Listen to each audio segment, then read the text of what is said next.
सजना सागर तो बहुत प्रकार भजा करी खाइथिबे, तरकारी करी खाइथिबे, डाली रे पकई खाइथिबे।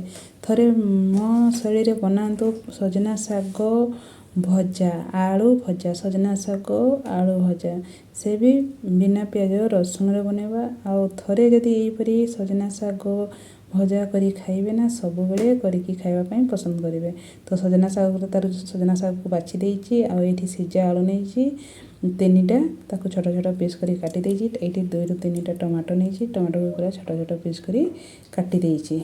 नमस्कार, प्रिया किचन को स्वागत करुछि। प्रिया किचन आज आपन सहित शेयर करुछु बहुत सहज रे आमे पूरा हेल्दी टेस्टी सजना साग भजा तयारी करबा। एठी तेल निया हला, प्रथमे गैस रे आमे कढ़ाई बसा, कढ़ाई रे तेल दबा, तापरे तेल गरम होला परे एठी 2टा सुखला लंका दबा, तापरे आलू को दबा। आलू को देई एबे कोन करबा ना आमे टिके भाजी दबा। आलू को टिके गोल्डन कलर हेबा पर्यंत भाजी दबा, जस्ट लाइट कलर हेबा पर्यंत।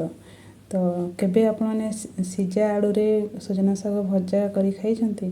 से भी सजना साग रे तो रसुण टिके न देले तार टेस्ट सेते भल आसीबनी। आपने मो शैली रे थरे सजना साग आलू आ टमाटो दिया भजा करी खांतु, एते टेस्ट लागिबो आपनको पाटरू छाड़िबनी। आपण सब भाबे चिंता करिवे जे एई पर ही भाजी की खाइबा पई। तो ये देखो टिके आलू आमर टिके गोल्डन कलर हो आसला, तो से समय एबे टमाटो को देबा। टमाटो को एबे आलू सहित भल भाव मिक्स करदेबा। ये टमाटो भी बहुत शीघ्र सीझी जीवो। तो देखो ये टमाटो टिके सीझी आसला, तो से समय एबे आमे देबा बाछिकी रखिथिबा सजना साग को। सजना साग तो बहुत हेल्दी आ टेस्टी भी। जो मैंने सजना साग खाऊ नथिबे थरे एई भली प्रोसेस रे सजना साग भाजी की दियंतु, एते टेस्टी आपण माने न करी खाइले विश्वास ही करि पारेबेनी। आउ टिके एठी भल भाव मिक्स करला परे तापरे स्वाद अनुसार लुण देबा। जेहेतु सजना साग देखा जीवो अधिक, जेतले भाजीबा से समय हमर सजना साग कम हो जाए, तो देखिकी एठी लुण पकेइबा। तो लुण टिके छिंची देला परे तापरे कंटिन्यूअसली आमे सजना साग को एठी भाजीबा। गैस रो फ्लेम को लो टू मीडियम करिबा।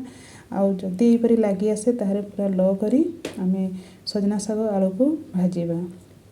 तो ये देखो कंटिन्यूअसली 4 ରୁ 5 मिनट भाजिला परे सजना साग एई परि हमर भजा हो जिवो। आ सजना साग बहुत शीघ्र ही भजा हुए। तो एठी रेडी हो गला सजना साग भजा। एबे गोटे प्लेट रे काढी दबा।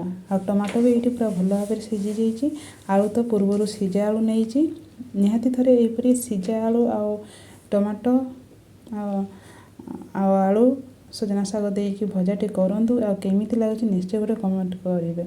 बहुत दिन पर आपनको सहित भिडियोटे नेकी आसीछि, तो आशा करछि ए भिडियो को आपन बहुत सारा भल पाइबा देबे। आ एठी पियाज रसुण पक्का दिया हेनी बा पक्का हेनी, निहाती थरे ए भली शैली रे बनांतु बिना पियाज रसुण रे हमर सजना साग आलू भजा।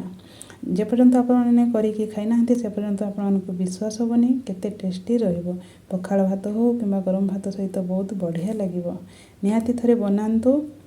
आ वीडियो जदि भल लागिछि निश्चय गोटे कमेंट, लाइक, शेयर, सब्सक्राइब करंतु। आ बहुत कम समय ए वीडियोटी बनैछि। आशा करछि आपनको समस्तनको बहुत भल लागिबो। आ ए वीडियो को बहुत सारा भल पाइबा दियंतु। बहुत दिन हला वीडियो पकई पर नथिबारु दुखित अछि। तो सांग माने जदि ए रेसिपी आपनको भल लागिछि ताहले निश्चय गोटे कमेंट करिवे। तो आ गोटे नया वीडियो नेकी आसी, सेति पर्यंत रहुछि। Thank you. जय जगन्नाथ।